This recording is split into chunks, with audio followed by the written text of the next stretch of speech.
Every dog was created for a specific purpose. The pit bull was created to be the best fighting dog ever created. Old-time pit bull breeders around the turn of the century, if a pit bull showed man aggressive, they curled the dog. They killed the dog off because they didn't want that in their line. This is not a dog that was created to be aggressive towards people. And so, the love that it has for people is unparalleled. There's a lot of hard work goes into making one of these guys bad. If you have an owner that wants to use the dog as a weapon, the dog itself can be used as a weapon. I don't apologize for having a politically incorrect dog. You know, it's a dog. It's going to act like a dog. It's not going to be a monster if you don't allow it to be a monster. Bad people make bad dogs regardless of breed. And these guys have got a bad rap because a lot of bad people like them.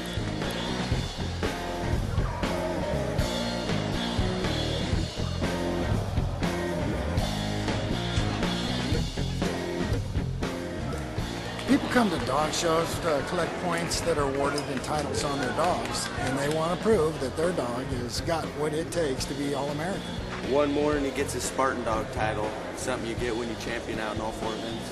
Well, sadly enough, the American Pit Bull Terrier is being eliminated from a lot of different countries, and it's a crying shame. That was the first dog that ever lived in our White House, and we're going to keep it alive. Jefferson had it. Jefferson had 2 of them. He was the first one to live in the White House. They get a bad rap on TV. It's terrible, because with the number of dogs that we have out here registered, there should be hits all the time, according to the news, and there's not. There was a mauling in Denver where a pit bull attacked a child and it died. After several years of litigation, Denver won the right to ban pit bulls. In San Francisco just recently, a baby was mauled, and within a few weeks, the local legislator came up with legislation to ban pit bulls. And now California is trying to figure out what to do with this pit bull problem. It's not the dog's fault. It's the person who bred the dog to be that way. But they are dangerous in that regard. A pit bull jaw does have approximately 3,000 pounds per square inch of power, whereas the strongest of the breed, like a Rottweiler, is about 1,000 pounds per square inch. The dog is what he is. They can't pretend to be something that they're not. If the food is good, they eat it. If it's not, they stay away from it. If they're interested in something, they go forward. If they're afraid, they go away. We look at the way nature has designed them, and we respect that. Well, we must respect what nature has done with the bully breeds also. Our duty is, if we're going to have them, to understand the way their mind works. Nature has wired the dog to live a life that's based on hierarchy, not on a life that's based on equality. The mentality of wolves is where it comes from, because dogs are really wolves in dogs' clothing. They have a pack mentality. This is what has kept them alive for this period of time. Dogs that come to me are generally what we consider to be the bully breeds or the man stoppers. Man stoppers meaning German Shepherds, Doberman Pinschers, Rottweilers. These are the dogs that are generally used for personal protection dogs, and that's why we call them man stoppers. And then we have the bully breeds, which can be the American Bulldog, the Pit Bull, the American Staffordshire, and so forth. We call these the bully breeds for a reason, because generally they are bullies of other dogs. Every dog was created for a specific purpose.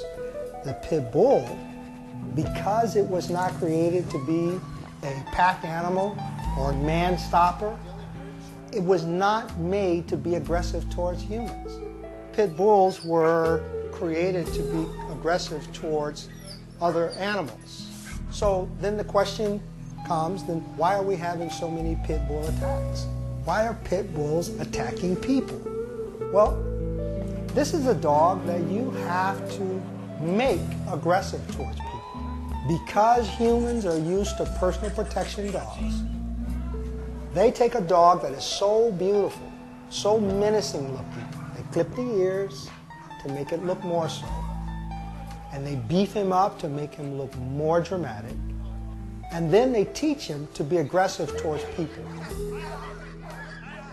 With the pit bulls, there was a time that you can jump into a backyard, and I don't care what age the pit bull was, you can just pick him up and take him. That's how docile he was towards humans. But now, the new age, changing the reason that this dog was created, this is why we're having a big problem in the world with dog biting. It's the people. This breed, there's probably no more victim of the violence that it goes on with pit bulls than the pit bulls themselves. It's actually part of some gangs' initiation rites to just beat up a pit bull.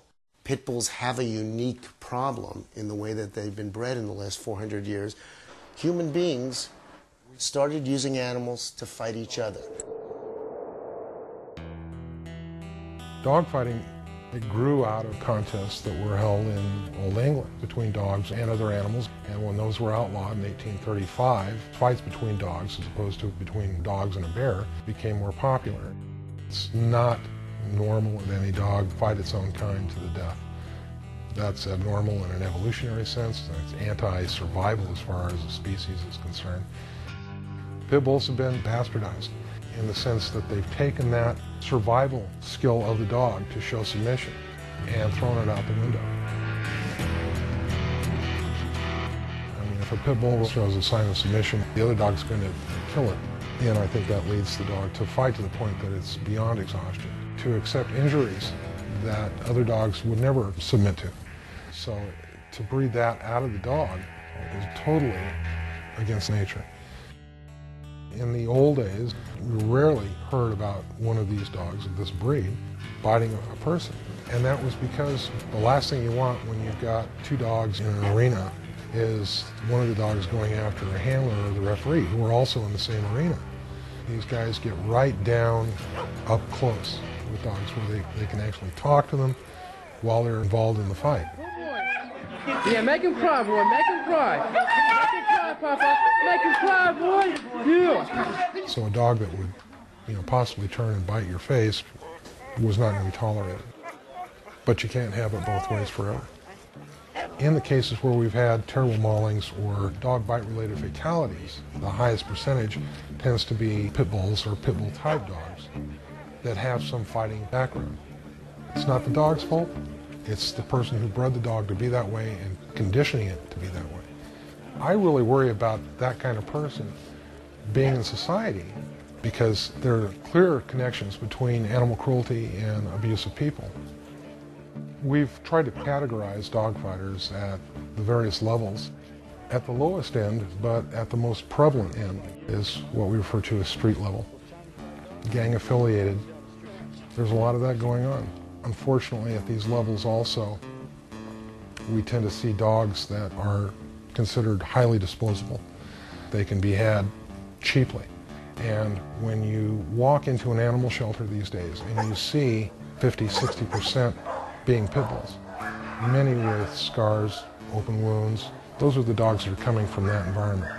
But at the very top end of that would be professional fighters who have yards of dogs, frequently anywhere from half a dozen to more than 60 dogs on a yard. Dogfighting itself has just become more sophisticated. Today we see dogfighters setting up contracts online. They're pretty bold about the kinds of adjectives that they'll use in describing the dog. Athletic, the way we like them. All of those are very thinly veiled attempts to let potential buyers know that these dogs are intended as something more than a family pet.